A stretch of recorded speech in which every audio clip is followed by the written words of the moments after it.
नमस्कार, मैं हूं आशीष चित्रांशी और आप देख रहे हैं the news launcher. Mid day मुद्दा विद अशोक वानखेड़े। और आज दोपहर सेलिब्रेशन का है। ज्ञानेश कुमार को भारत रत्न ये मोदी एंड कंपनी कह रही है कि अब भारत सरकार, मोदी सरकार भारत रत्न को अंतिम, जो भारत रत्न को अंतिम सम्मान है वो ज्ञानेश कुमार के जरिए देगी।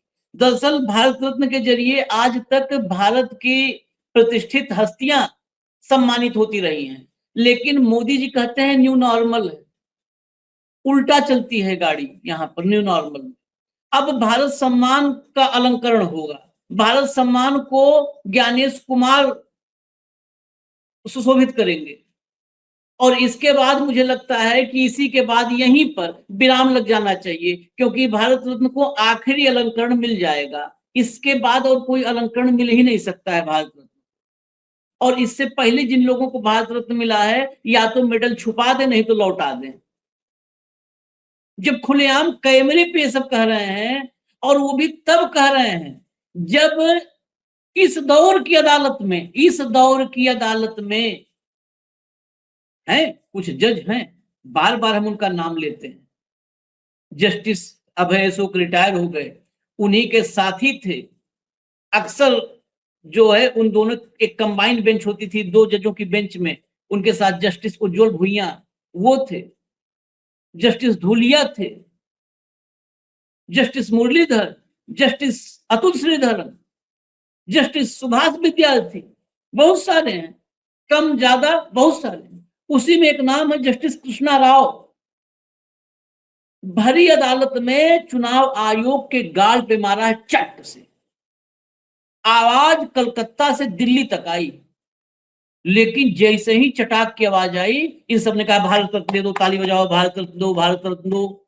अब यही एक आखिरी उपलब्धि बची थी, वो भी मिल गया। भारत रत्न या पद्मश्री, पद्म भूषण, पद्म विभूषण किसी को भी दिया जाता है तो आप देखे होंगे उनको सम्मानित किया जाता है, अखबारों में कॉलम लगता है, तो उनका बताया जाता है कि कला में, संगीत में, ये भरतनाट्यम में इन्होंने जीवन समर्पित कर दिया, 60 साल तक इन्होंने किया, आर्ट एंड कल्चर में, साइंस में, सब विधा में। तो वैसे ही ज्ञानेश कुमार की सारी उपलब्धि पूरी हो गई थी, बस वो चटाक की आवाज नहीं आई थी। जैसे ही चट से आवाज आई, तुरंत कहा अब दो भारत रत्न, अब दो भारत रत्न, पूरा हो गया एकदम। जो है चुनावी धांधलियों के क्षेत्र में इन्होंने कंप्लीट कर दिया काम, अब कुछ बचे नहीं है, कुछ नहीं बचा। लाइए भाव को, मिड डे मुद्दा है तो इसको पूरा कर दे, हम लोग भी उपलब्धियां उनकी पूरा गिनवा देते हैं। स्वागत है भाव। हम उल्टा चलेंगे, पहले उपलब्धियों का जो है वो पूरा बही खाता कंप्लीट करेंगे, तब भारत रत्न दिया जाएगा। तो शुरू करिए जरा, पहले उपलब्धियों की बही खाता खोल देते हैं, भारत रत्न उसके बाद देंगे। अभी अन्य राज्यों में भी इस तरह के आदेश जारी किए क्या? चुनाव आयोग पर भड़का कलकत्ता हाई कोर्ट, तुगलकी फरमान के लिए सुनाई खरी खरी। ये बताइए, शर्माते शर्माते भी अंबानी चैनल ने इतना लिख ही दिया भैया, लाज शर्म सब रखते हुए भी इतना लिखना पड़ा। आगे चलिए जरा, अगली हेडलाइन लाइए।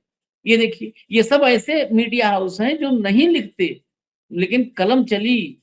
बंगाल में आप सत्ता का गलत इस्तेमाल कर रहे हैं, ये ममता बनर्जी ने नहीं कहा है, ये जस्टिस सूर्यकांत भी जरा एक बार देखें। यहां से ममता बनर्जी घाव के रहते हैं, वहां देखिए क्या कहा गया, बंगाल में आप सत्ता गलत इस्तेमाल कर रहे हैं, चुनाव आयोग पर क्यों भड़का कलकत्ता हाईकोर्ट। कभी सर दिल्ली से देखिए, बंगाल में कलकत्ता में बैठ के क्या देख रहे हैं जस्टिस। आगे चलिए जरा खबर के भीतर, चलिए थोड़ा सा दिखा दिया जाए।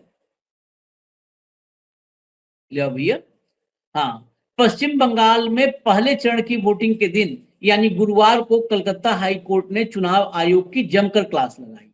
हाई कोर्ट ने बुधवार को भी आयोग को फटकार लगाई थी। मतलब ये ऐसा, मतलब ये रूटीन में, जैसे सुबह उठो, नहा धो के आओ और 2-3 थप्पड़ खाओ, फटकार खाओ, फिर जाओ सो जाओ। तो ये बुधवार को थी, फिर गुरुवार को लगी, आज शुक्रवार है, अगर आज भी जुमक नमाज के बाद लग जाए तो हैट्रिक पूरा हो जाएगा। मुथैया मुरलीधरन शेर नवाजने वाले श्रेणी में ज्ञानेश कुमार खड़े हो जाएंगे।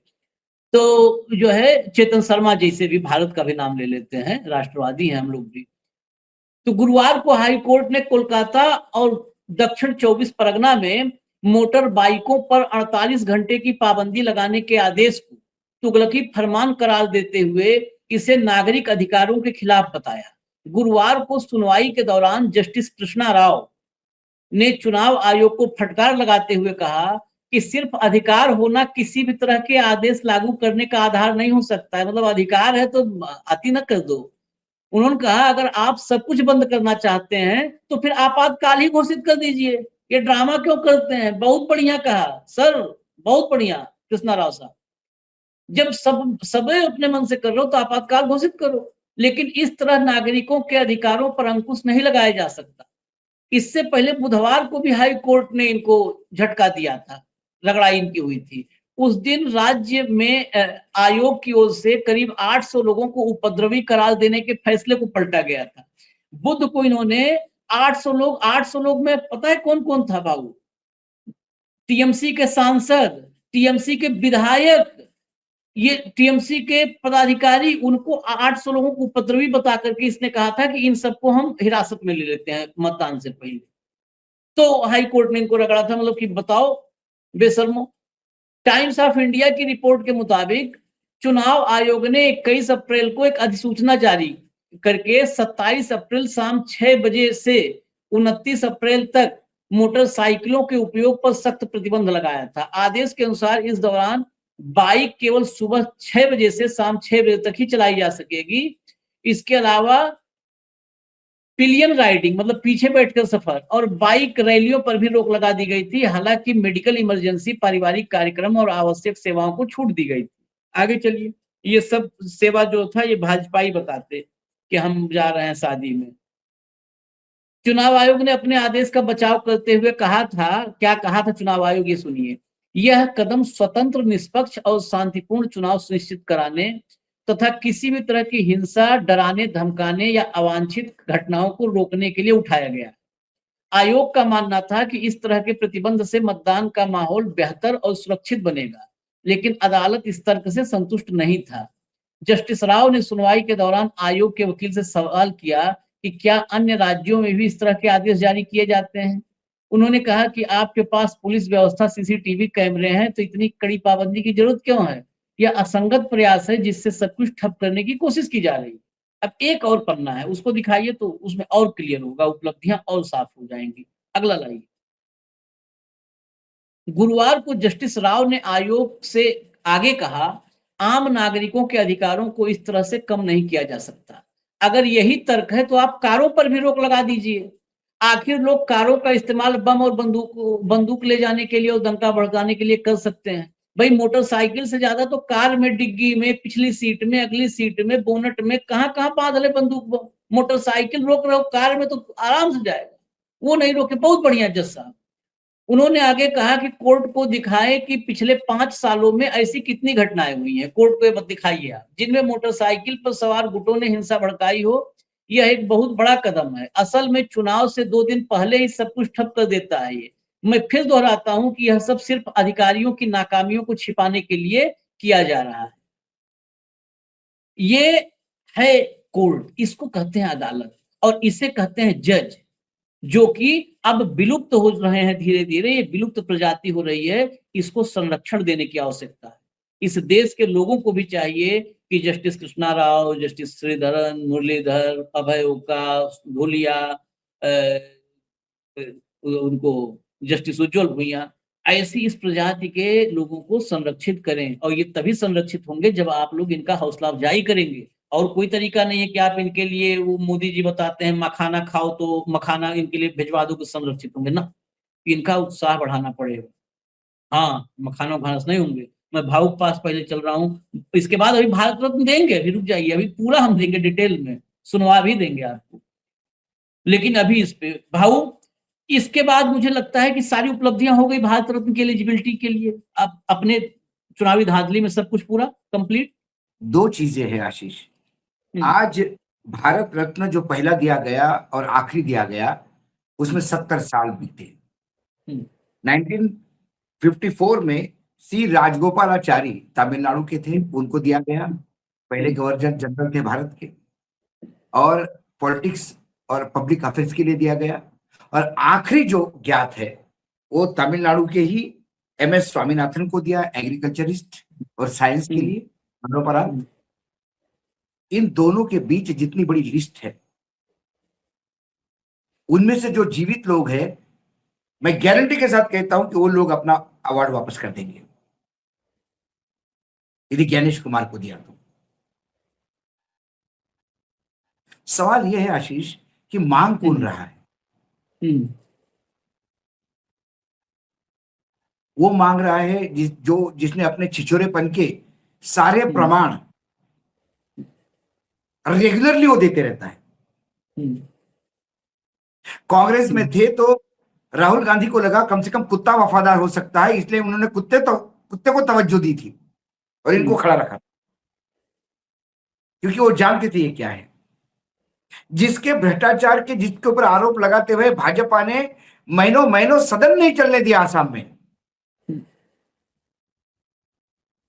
वो हेमंत विश्व शर्मा है, जिनकी भाषा, सौंदर्य, शास्त्रोक्त भाषा जिनके मुंह से निकलती है, जो भाजपा का वर्तमान चाल चरित्र चेहरा दिखाता है, वो आदमी ऐसे ही चीजों को, ऐसे ही आदमी का रिकमेंडेशन कर सकता है। क्योंकि भारत रत्न की यदि आप लिस्ट देखोगे, अलग अलग विचारधारा के अलग अलग राजनीतिक दल के लोग हैं उसमें, लेकिन हर एक की कुछ उपलब्धि है जीवन में, और वो उपलब्धि भारतवर्ष के लिए है, देश के लिए, समाज के लिए। ये जो भारत रत्न मांग रहे हैं, ये भाजपा के लिए जो उपलब्धियां हासिल की है। भाई 2024 में क्या हुआ, क्यों नहीं मांगेगा भारत रत्न, मुझे बताइए हेमंत विश्व शर्मा उनको। वो सारे अंधभक्त क्यों नहीं कहेंगे कि देना चाहिए। 2024 में इस भारतवर्ष के लोगों ने भारतीय जनता पार्टी की औकात दिखाई और उनको 180 पे ले आए। एडीआर की रिपोर्ट 60 सीटें और दे रही जुगाड़ू, तो ये 240 के बैसाखियों पे आए। वर्तमान में बैसाखी की जो सरकार है, और आप 2024 के बाद के चुनाव देखिए, 2024 के बाद जितने भी विधानसभा चुनाव हुए उसमें डिजाइनर नतीजे आ रहे हैं।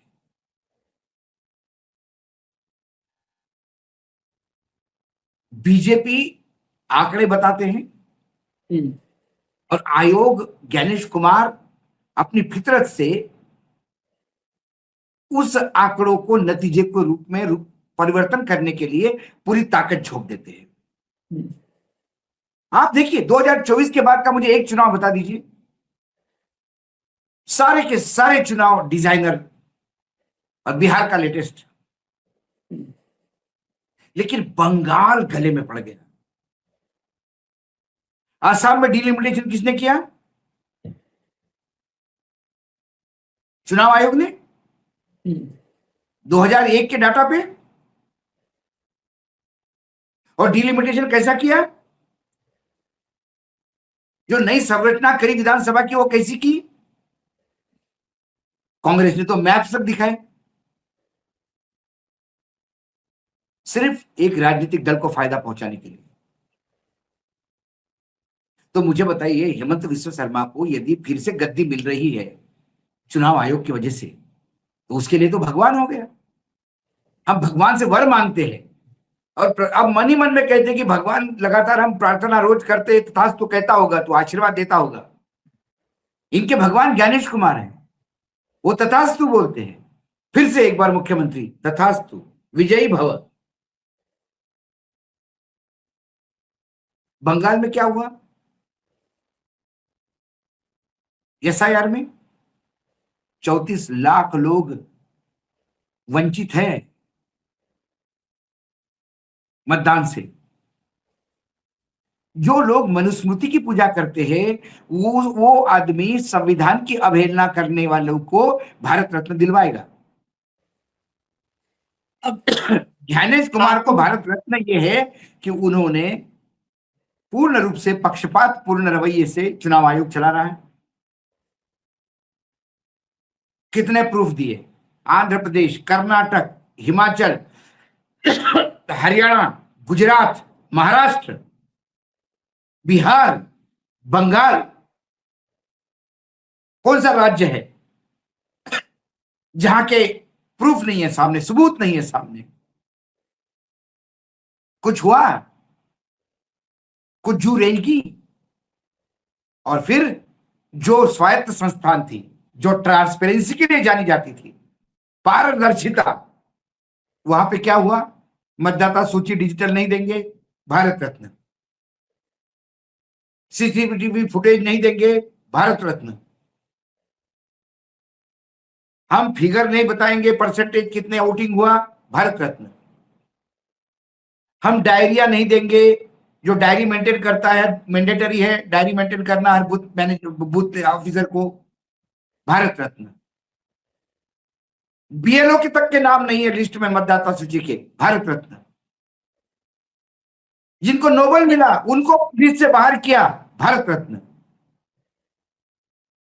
भाई भाजपा के लिए तो ये सबसे बड़ा वरदान साबित हुआ। नहीं, तमाम भाजपा राज्यों में नहीं, यदि चुनाव जीतते हैं, ये जीत रहे हैं लगातार, तो सिर्फ और सिर्फ ज्ञानेश कुमार की वजह से। तो भारत रत्न तो मांगेंगे। मैं बस अब ये लोगों को खाली भाजपा नहीं, रिकमेंडेशंस भी आ रही हैं, रिकमेंडेशंस आ रही हैं, ऐसे नहीं भारत रत्न मिलता है, रिकमेंड भी किया जाता है। जरा अगली खबर लाइए, पीटीआई का एक ट्वीट मैंने दिया था, वो पीटीआई का ट्वीट ले आइए, रिकमेंडेशन देखिए। SIR hearing, CJI Suryakant expresses happiness over 92% vote turnout in first phase of West Bengal Assembly polls. 34 lakh को वोट नहीं देने दिया, देश से माफी मांगना चाहिए था, तो रिकमेंडेशन हो रहा है इधर। SIR hearing, SG Tushar Mehta hails high voter turnout in West Bengal, comments role of central forces in ensuring peaceful election. Bengal SIR, SC asks person excluded from voter list to approach court appointed tribunals for redressal of pending issues. अरे अब vote नहीं पड़ा, अब बता रहे हो कि जाओ जो है उसके पास, SC का पॉइंट ट्रिब्यूनल के पास, और वो अपने अपने राज्य में अपना कोर्ट केस छोड़ करके यहीं निपटाते रहे 5 साल। अरे भाई साहब, आपने तो, आपको भी एक भारत रत्न तो हम आ जाओ रेकमेंड करते हैं, साथ में जोड़े में दे दो, अगर जोड़े में दे दो तो ज्यादा अच्छा होगा। अब सुनिए, जो उपलब्धियों पे ताली बजा रहे हैं सूर्यकांत जी, सुनिए जरा भैया, अगला ट्वीट लाओ तो कुरैशी साहब का। ये जो है चुनाव आयुक्त, मुख्य चुनाव आयुक्त रहे हैं, उनका ट्वीट पढ़ लीजिएगा जरा।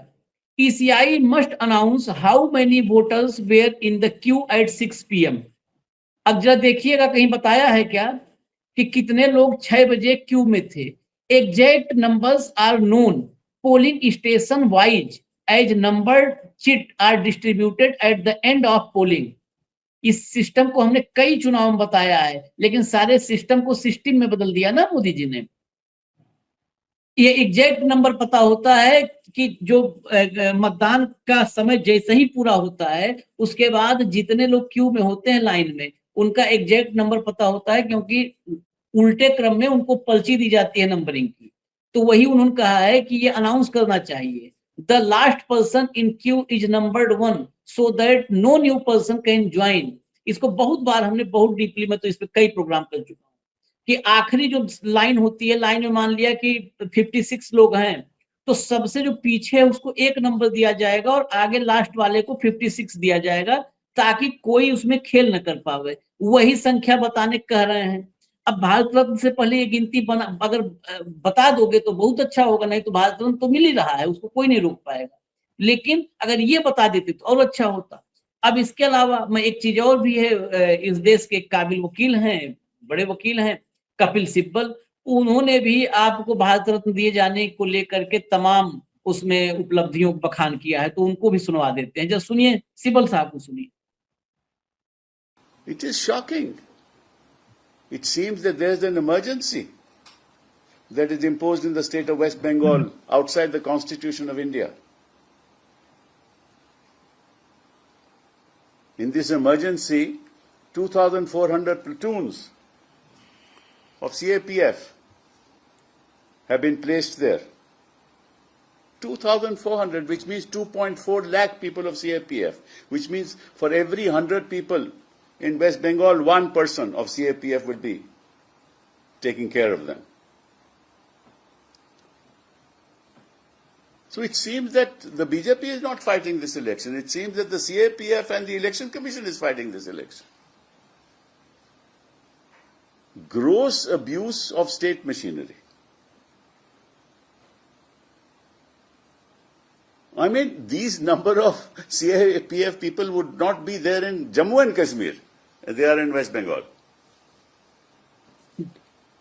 And while violence is going on in Manipur, as you know, on that violence, the CAPF is actually security forces have been moved to take care here about what is happening to our country. And everybody is quiet, no institution is responding. And do we expect the Chief Election Commissioner to respond? They are the ones who are fighting the election of the BJP. And look at the 5,000 people that have been sent from Surat, from Udhana police station. 23,000 people, passengers were waiting to go to Odisha, to Uttar Pradesh, to Bihar. Because these are migrant workers who go back home, and especially in the context of the shortage of gas and other things, many of them are going back home. They don't have trains. There they use batons at the police station to deal with them. And here a special train of 5,000 people, supporters of BJP, are flagged appropriately, timely manner, so that they reach. What else is it? Is misuse of the state machinery. And who do we complain to? CEC is in collaboration with them, in cahoots with them. Who do we complain to? इतने लोग तैनात जम्मू कश्मीर नहीं हुए होंगे जितने उत्तर प्रदेश में, waste पश्चिम बंगाल में हैं। मणिपुर में हादसा चल रहा है, वहां कोई इंतजाम नहीं है, और भाषण यहां हो रहे हैं। और शुभेंदु अधिकारी जी कह रहे हैं कि अगर तुम इस समय ये ठीक ठाक हमारे लिए वोट नहीं करोगे तो तुम्हारा हाल वही होगा जो योगी उत्तर प्रदेश में करता है। ये उन्होंने ये बयान दिया है। वो क्या होता है? वो या तो बुलडोजर चलेगा, और या आपको मालूम है कुछ और होगा। उसके बारे में मैं कहना नहीं चाहता, लेकिन सभी लोगों को मालूम है। I mean, Subhinder Adhikari is saying shamelessly that if you vote for TMC and if you're going to make us not win this election, then what will happen to you is the way Yogi Adityanath deals with you. Deals with people in Uttar Pradesh. So either bulldozer or, you know what I mean. And you all know that. And look at the bhashan.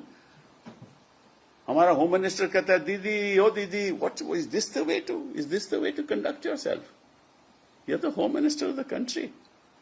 You're organizing the CAPF, you're organizing all this. The home defense minister, home minister, prime minister, everybody is there. All other ministers are there. Chief ministers are there.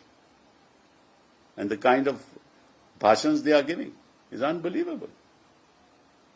Home minister वहां है, प्रधानमंत्री जी वहां है, defence minister वहां है, जो chief minister है राज्यों के वो वहां हैं।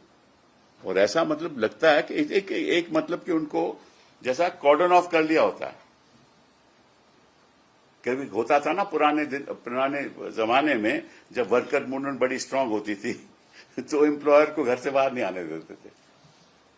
तो वही हाल है पश्चिम बंगाल में इलेक्शन का, कि इनको जो वोट करने वाले हैं टीएमसी, उनको घर से बाहर नहीं जाने देंगे, और जो बाहर के लोग आए हैं उनको घर से उसको वोट देने देंगे।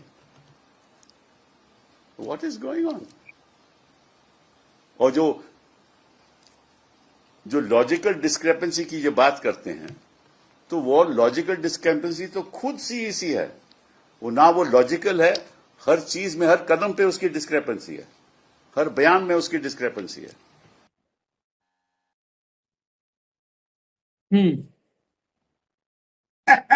इसके बाद तो मुझे नहीं लगता कुछ बचा है बाकी। लेकिन जब देखो कपिल सिब्बल को सब बीजेपी भी सीरियसली लेती है। उसने कहा कि nobody is taking note of it. Immediately Hemant Biswa Sarma ने कहा कि yes I take note. Kapil Sibal ऐसा नहीं बोल सकते आप। जो अंग्रेजी में आपने बोला अभी, उससे यह महिमा मंडन हो गया कि चुनाव आयोग बहुत अच्छा काम कर रहा है, और ज्ञानेश कुमार जैसा व्यक्ति अब इस भारतवर्ष में नहीं मिलेगा ढूंढ के भी। हाँ, चुनाव की तैयारी करके खुद चुनाव भी लड़ ले रहा है, वही तो सिब्बल ने कहा नहीं, मतलब कि वही चुनाव तो लड़ वही रहा है वही। जो आदमी इतना बड़ा काम करता है उसको भारत रत्न तो मांगेगा ना, क्योंकि भारत इनके बाप का है, हम सब गुलाम हैं, जिसको चाहे भारत रत्न दे देंगे।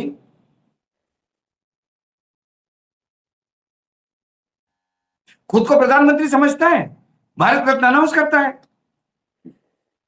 और वैसे ही निशिकांत दुबे ने उसको पीएम के रेस में बता ही दिया है। बहुत सारे लोग हैं, देवेंद्र फडणवीस, हेमंत बिस्व शर्मा, हर आदमी अपने आईक्यू लेवल का ही आदमी ढूंढता है। आशीष, तो हेमंत बिस्व शर्मा का जो आईक्यू है, उसी आईक्यू का ज्ञानेश कुमार है। तो उनके आईक्यू में राजगोपालाचारी और ये स्वामीनाथन, इनके बारे में पूछो तो कहेंगे वो स्वामीनाथन कौन थे, राजगोपालाचारी, क्यों दिया इनको भारत रत्न, फालतू, वाई नहीं। एमएस स्वामीनाथन को अब दिया, अरे कौन भाई, जरा बताओ कौन है इसके बारे में। अच्छा, वही एमएस स्वामीनाथन जिसने कहा था कि आप मुझे खून दो मैं आपको आजादी दूंगा। ओ अच्छा, वही एकदम वही वही वही वही बराबर है, बराबर है, वही ना जिन्होंने नेशनल एंथम, जिन्होंने नेशनल एंथम लिखा था, वही। अरे इन सबका कोई पता नहीं, हो सकता है ये नया डायलॉग बताते वही स्वामीनाथन जिन्होंने कहा था तुम मुझे गेहूं दो मैं तुम्हें आटा दूंगा। हाँ हाँ ये गजब है सब। लाइए तो दे देते हैं उसी तर्ज पर आप हमको जीत दिलवाओ, हम आपको भारत रत्न देंगे। जब भैया दिखा दो भारत रत्न, कितने देर चर्चा हुई, अब दे दिया जाए भारत रत्न। ज्ञानेश कुमार को मोदी सरकार देगी भारत रत्न। हिमंता बिस्वा शर्मा बोले एसआईआर के लिए देश उनका योगदान कभी नहीं भूलेगा, कभी भूल नहीं पाएंगे। एक बात तो सही है, ये बात तो ठीक कहा, भूलेगा कभी नहीं देश। जरा भीतर चलिए तो खबर के, भूल नहीं पाएगा, सदियों नहीं भूलेगा। असम के मुख्यमंत्री हिमंता बिस्वा शर्मा ने कहा कि पश्चिम बंगाल में भाजपा की सरकार बनने के बाद उन लोगों के खिलाफ सख्त कार्रवाई की जाएगी जिन्होंने पार्टी उम्मीदवारों पर हमले किए हैं। उन्होंने दावा किया कि भाजपा असम में 100 और पश्चिम बंगाल में 200 सीटें जीतेगी। साथ ही उन्होंने मुख्य चुनाव आयुक्त ज्ञानेश कुमार को भारत रत्न देने की मांग करते हुए कहा कि देश एसआईआर लागू करने में उनके योगदान को नहीं भूलेगा और इसे असम में भी लागू किया जाना चाहिए। आगे बढ़िए। चुनाव के बाद कह रहा है, पहले नहीं करवाया।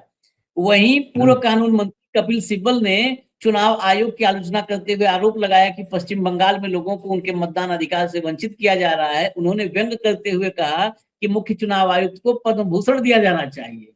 अब आगे चलिए, हम सुनवा भी देंगे। लाइए भाई।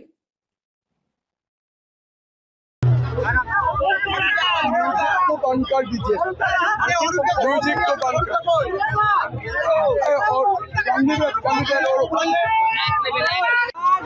और न्यूज में इलेक्शन में बीजेपी अग्निमित्र पाल और बीजेपी के कैंडिडेट के ऊपर हमला हुआ, गाड़ी तोड़ा गया, वैंडलिज्म लेकर क्या करेंगे? जो सार में का रिजल्ट देगा उनका बाद जिन्होंने मारा है उनको मिलकर धुलाई दूंगा, हो जाएगा, हिसाब बराबर हो जाएगा।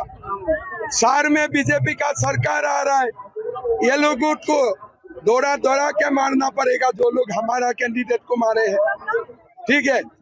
सर, कपिल सिब्बल ने आज कहा है निर्वाचन कमिश्नर गणेश कुमार को पद्म भूषण पुरस्कार देना चाहिए। मेरा हिसाब से तो भारत रत्न, जो एसआईआर में इतना अच्छा काम किया है, ज्ञानेश कुमार को तो देश भूल नहीं सकता है।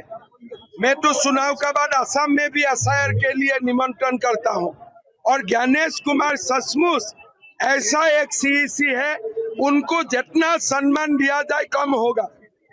तो कितना सीट मिलेगा आज इलेक्शन? 200। असम में 100, बंगाल में 200। सर, आज जो निर्वाचन कमिश्नर का जो भूमिका था उसको लेकर क्या कहें?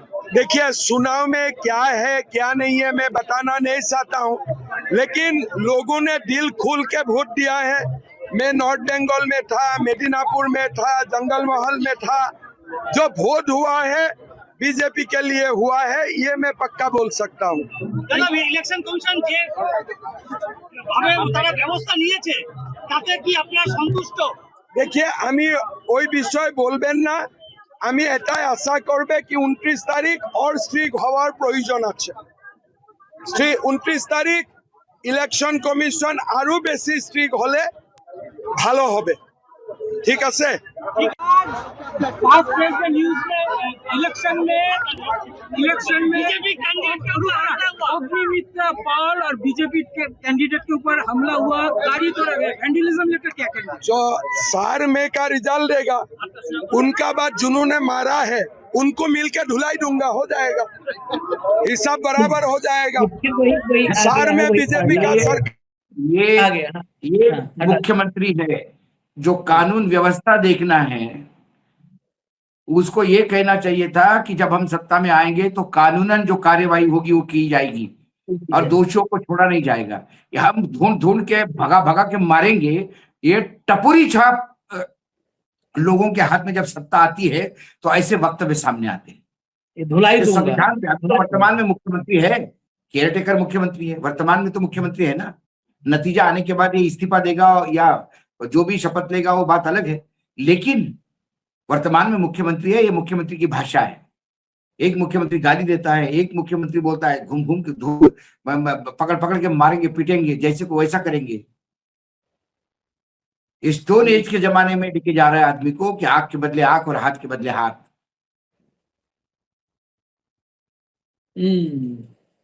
चलिए, इन लोगों को जो है कुल मिला जुला करके भारत रत्न तो एक बार में ही मुझे लगता है अलग अलग देने के बजाय एक साथ दे देना चाहिए। सीसी को, सीजेआई को, और अगर हिमंता बिस्वा सीजीआई को, सीसी को, दुबे को, निशिकांत दुबे को, उसको भी बहुत देना जरूरी है, और हेमंत बिस्वा शर्मा को भी बनता है। इनको भी ये इंटरव्यू कहे थे कि हम रात के अंधेरे में बांग्लादेश वालों को ठेल देता है घुसपैठियों को, और हम चाहता है कि कभी भी बांग्लादेश और भारत के संबंध अच्छा ना हो, हम ये चाहता है। ये खुद ये बोले थे। ये ऐसा देश में पहली बार मैंने सुना कि पड़ोसी कहे कि संबंध खराब के लिए इसको भारत रत्न देना चाहिए, और भारत रत्न के बाद यदि कोई बड़ा अवार्ड, मुझे लगता है 1-2 अवार्ड और इजाद करने पड़ेंगे। कंगना राणावत, उनके लिए भी एक भारत रत्न टाइप कुछ तो भी अवार्ड देना चाहिए, जिन्होंने महात्मा गांधी से नेशनल एंथम लिखवाया अभी हाल ही में। महात्मा गांधी को ठेका दिया भारत का नेशनल एंथम लिखने के लिए, राष्ट्रगान जो है भारत का वो लिखने के लिए उन्हें दिया। उन सबके लिए इजराइल वाला मेडल मंगवा देते हैं, वही बनवा देते हैं इजराइल वाला मेडल जो साहब लेके आए। प्रधानमंत्री जो इजराइल से मेडल लाए, एक्चुअली उसी के इजराइल को बोल के कुछ मेडल और मंगवाने पड़ेंगे। ये सारे 150 रुपए वाले, ये बहुत उसकी जरूरत है देश में, बांट दिया जाए, सब बिल्ला टांग के घूमे। चलिए, इजाजत दीजिए हमें। लेकिन गजब, ये देखिए सर्कस में, इस सर्कस में एंटरटेनमेंट नहीं कम है, full on. When you have jokers, you only have circus. हाँ, लेकिन आशीष, सर्कस में भी क्या होता है कि कुछ तो एक आध 2 शो सीरियस होते हैं। ये 2014 से जोकर ही जोकर नाच रहे सर्कस में। लोग देख रहे हैं कि कभी तो कोई साइकिल वाला भी आएगा, कुछ हवाई करतब करने वाला भी आएगा, कुछ जानवरों को भी लेके आएगा, हाथी बंदर भी आएंगे, लेकिन 2014 से लेके जोकर ही जोकर नाच रहे हैं। रघुपति राघव राजा राम, पतित पावन सीताराम, ये भारत का राष्ट्रीय नेशनल एंथम है। नहीं, जो महात्मा इसमें और कोई भले नहीं आ रहा है, और कोई भले नहीं आ रहा है, हाथी से ये सब नहीं आ रहे हैं, लेकिन 2 आ रहे हैं जोकरों के साथ, तोता और बंदर, ये आ रहे हैं। बंदर उछल कूद कर रहे हैं इधर से उधर, इस डाल से उस डाल, और तोते वो अपना काम कर रहे हैं। तोते बता रहे हैं सब कुछ ठीक हो रहा है, सब कुछ ठीक हो रहा है, सब कुछ ठीक हो रहा है। खैर, इजाजत दीजिए हमें, हम फिर आ रहे हैं, क्योंकि कार्यक्रम अभी भी हैं जो आप तक लाने हैं, बताने हैं, पहुंचाने। धन्यवाद भाऊ, बहुत बहुत धन्यवाद, नमस्कार।